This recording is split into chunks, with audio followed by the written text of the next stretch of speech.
তারাবি নিয়ে অনেক কথা এখানে শোনা যাবে ডানে বামে, আর আমাদের তো ইস্যু পাগল জাতি মাশাআল্লাহ, তো এগুলো নিয়ে অনেক তর্ক হবে। আমি আমার মতো করে বলে দিচ্ছি, তারাবির নামাজ পড়বেন জামাতে। 1 নাম্বার কিসে? 2 নাম্বার পড়বেন 20 রাকাত। কয় রাকাত?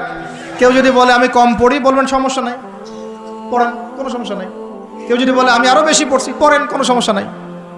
কোনো সমস্যা? কোনো সমস্যা নাই, পড়ুক। আপনি 20 রাকাত পড়েছেন, কিন্তু কেউ যদি বলে 20 রাকাত বেদাত, তখন সমস্যা আছে। কারণ উসমান রাদিয়াল্লাহু আনহু যদি 2 আজান দিতে পারেন, আমার দিতে কোনো আপত্তি নাই, আমার দিলে কোনো গুনাহ, আমি বেদাতি হব।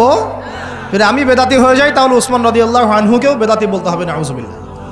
এটাও বাংলাদেশের মানুষ বলেছে, নাউজুবিল্লাহ, আস্তাগফিরুল্লাহ। সাহাবীও বেদাত করছে, নাউজুবিল্লাহ। তো এগুলো থেকে দূরে থাকবেন, বুঝবেন, মুহাক্কিক আলেম চিনতে হবে আপনাদেরকে। আর উমর ইবনুল খাত্তাব যদি নিজে 20 রাকাত পড়ে থাকেন জামাতে, আমার পড়তে কোনো আপত্তি ব্যাস। আপনি যদি কম পড়েন, কোনো সমস্যা নাই, পড়তে পারেন। আপনি যদি বলেন আমি আরো বেশি পড়ি, কোনো সমস্যা নাই, পড়তে পারেন। আরেকটা বিষয় করবেন, খতমে তারাবি, খতমে কোরআন পড়বেন। কি পড়বেন? কোরআনটা খতম করবেন। রমাদান মাসে ফরজের সাথে সুন্নত আর নফলে অনেক বেশি পাবন্ধ হওয়ার চেষ্টা করবেন। খাস করে রমাদান মাসে কিয়ামুল লাইল এবং তারাবির কোনোভাবে যেন ছুটে না যায়। অনেকে মনে করেন যে তারাবি পড়লে রাত্রে আবার ওঠা যাবে কি যাবে না? যাবে।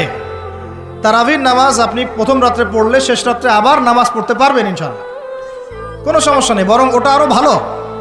ওই সময় আল্লাহ রাব্বুল আলামিন আহ্বান করতে থাকেন, কে আছো চাইবা আমার কাছে আমি দিব, কে আছো আমাকে ডাকবা আমি ডাকে সাড়া দিব, কে আছো আমার কাছে ইস্তেগফার করবো আমি ক্ষমা করব। প্রথম রাত্রেও তারাবি পড়বেন ইনশাআল্লাহ, শেষ রাত্রেও চেষ্টা করবেন অন্তত 2-4-6 রাকাত হলেও নামাজ পড়ার। আল্লাহ পাক তৌফিক দান করুন।